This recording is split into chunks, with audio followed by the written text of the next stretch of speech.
ఈ సంఘటనకి నేను చింతిస్తూ వారికి సారీ కూడా తెలియజేస్తా ఉన్నాను. నూజివీడులో జరిగిన సర్దార్ గౌతు లచ్చన్న విగ్రహావిష్కరణ కార్యక్రమం టీడీపీ నేతలకు తలనొప్పిగా మారింది. పార్టీలకు అతీతంగా గౌడ సంఘం నేతల ఆధ్వర్యంలో నిర్వహించిన ఈ కార్యక్రమంలో మంత్రి కొలుసు పార్థసారథి, గౌతు లచ్చన్న మనవరాలు, పలాస ఎమ్మెల్యే అయిన గౌతు శిరీష పాల్గొన్నారు. అయితే ఈ కార్యక్రమంలో వైసీపీ నేత, మాజీ మంత్రి జోగి రమేష్ పాల్గొనడమే అసలు వివాదానికి కారణమైంది.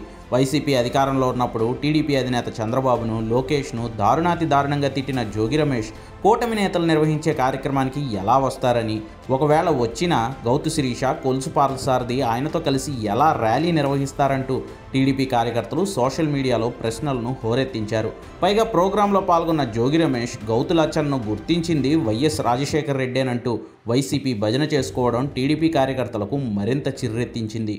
సర్దార్ గౌతు లచ్చన్న గారి శత జయంతి ఉత్సవాలని ఉమ్మడి రాష్ట్రంలో హైదరాబాద్ లో రవీంద్ర భారతిలో నిర్వహించిన ఏకైక వ్యక్తి ఎవరో తెలుసా?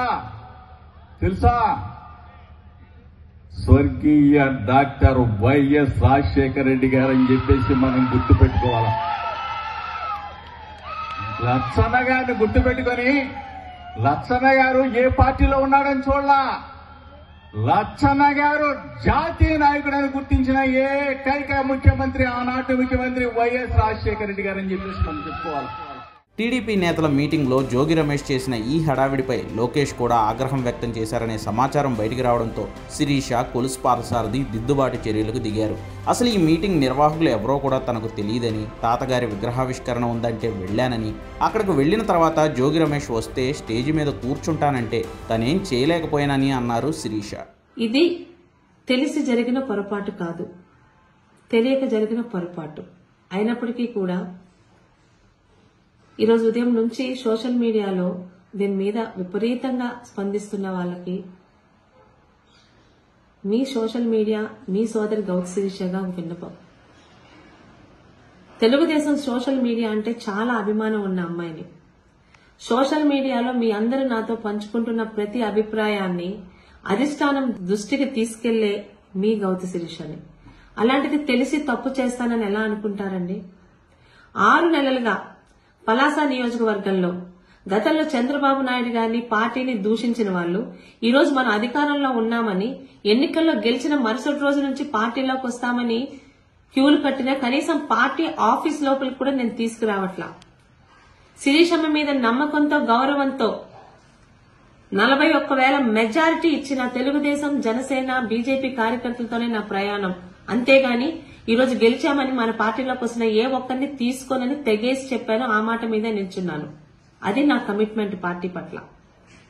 ఇక పోతుల సునీత గారు రాజీనామా చేస్తున్నారు వైసీపీకి అన్నప్పుడు మొట్టమొదటిగా వాయిస్ రేస్ చేసిన ఏకైక ఎమ్మెల్యేని నేనే. పోతుల సునీత గారు నన్ను తిట్టలేదు, కానీ నేను అభిమానించే చంద్రబాబు నాయుడు గారిని, ఆయన కుటుంబాన్ని తిట్టారని, ఆమె పార్టీలో రావడానికి వీల్లేదు అని పెద్దలకి సూచించింది నేనే. రిక్వెస్ట్ చేశాను. అది పార్టీ పట్ల నాకు గాని, నా కుటుంబానికి గాని ఉన్న కమిట్మెంట్. నా తండ్రి ఏ పార్టీతో, జెండాతో తెలుగుదేశం పార్టీలోనే ఆయన రాజకీయ జీవితం మొదలు పెట్టారో 35 సంవత్సరాలు 6 సార్లు ఎమ్మెల్యేగా అదే తెలుగుదేశం జెండాతోనే ఈరోజు ఆయన ప్రత్యక్ష రాజకీయాల నుంచి రిటైర్ అయ్యారు. నన్ను ఆ పార్టీలోనే పెట్టారు. ఇది గౌతు కుటుంబానికి తెలుగుదేశం పట్ల గాని, చంద్రబాబు నాయుడు గారి పట్ల గాని, లోకేష్ గారి పట్ల గాని ఉన్న కమిట్మెంట్. తెలియక జరిగిన ఈ పొరపాటుని చాలా రకాలుగా తెలుగుదేశం సోషల్ మీడియా సోదరులే కామెంట్లు పెడుతుంటే కాస్త బాధ అనిపించింది. పక్కన వాళ్ళు ఏమన్నా అనొచ్చు, సొంత వాళ్ళంటే బాధ ఎక్కువగా ఉంటుంది కదా, అది నేను తెలిసి చేస్తే అనొచ్చు. గౌతు శిరీష ఏ రోజు పార్టీ పట్ల తప్పు చెయ్యదు, చెయ్యనివ్వదు. గత 5 సంవత్సరాలు వైసీపీ తాలూకా సోషల్ మీడియా హెరాస్మెంట్ ఫేస్ చేశాను. నాకు సోషల్ మీడియా హెరాస్మెంట్ కొత్త కాదు. అయితే మొదటిసారి సొంత పార్టీలో అక్కడ ఏం జరిగిందో తెలుసుకోకుండా ఆ పార్టీ కార్యక్రమం పెట్టింది నేను కాదు, అది నా నియోజకవర్గం కాదు, నడిపింది నేను కాదు. గౌతు లచ్చన్న గారి మనవరాలిగా, కుటుంబ వారసురాలిగా విగ్రహ ఆవిష్కరణకి మాత్రమే వెళ్లాను. అక్కడ ఎవరెవరిని ఆహ్వాన సంఘం పిలిచారో నాకు ఎలా తెలుస్తుందండి? అయినా కూడా నాకు తెలియక జరిగిన పొరపాటు కాబట్టి భవిష్యత్తులో ఇలాంటివి జరగకుండా చూసుకుంటానని ముఖ్యంగా తాతగారి విగ్రహావిష్కరణకి వెళ్ళినప్పుడు అక్కడికి ఎవరెవరు వస్తున్నారో ముందే కనుక్కొని వెళ్తానని పార్టీకి, పార్టీ పెద్దలకి, సోషల్ మీడియాలో విపరీతంగా రియాక్ట్ అవుతున్న సోషల్ మీడియా సోదరులకు, నన్ను అభిమానించి మా శిరీషమ్మ తప్పు చేయదు అని నమ్ముతున్న సోదరులకు కూడా మాట ఇస్తున్నాను. మీ సోదరి గౌతు శిరీష.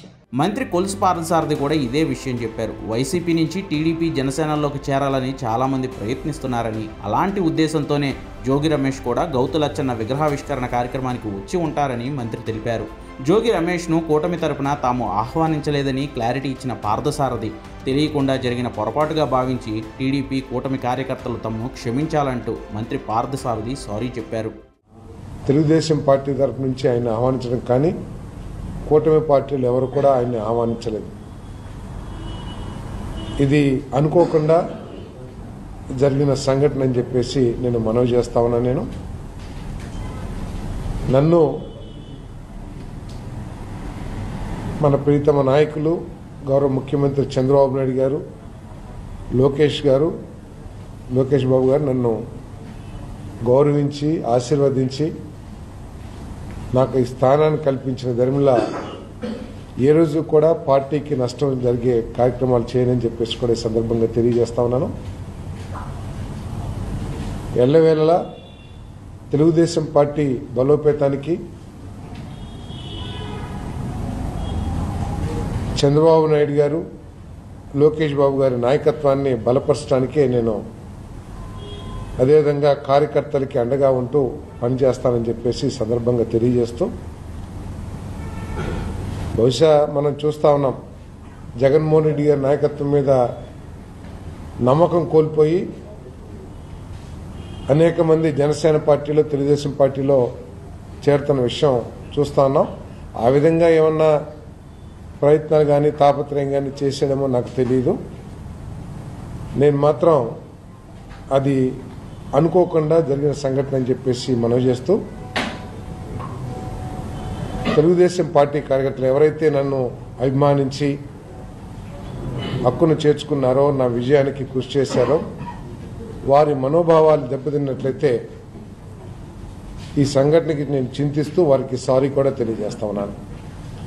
ప్రధానంగా చూస్తే జోగి రమేష్ చంద్రబాబు గారి ఇంటి మీద కూడా దాడికి వెళ్ళిన పరిస్థితి ఏదైతే సోషల్ మీడియాలో మొత్తం వైరల్ అయింది.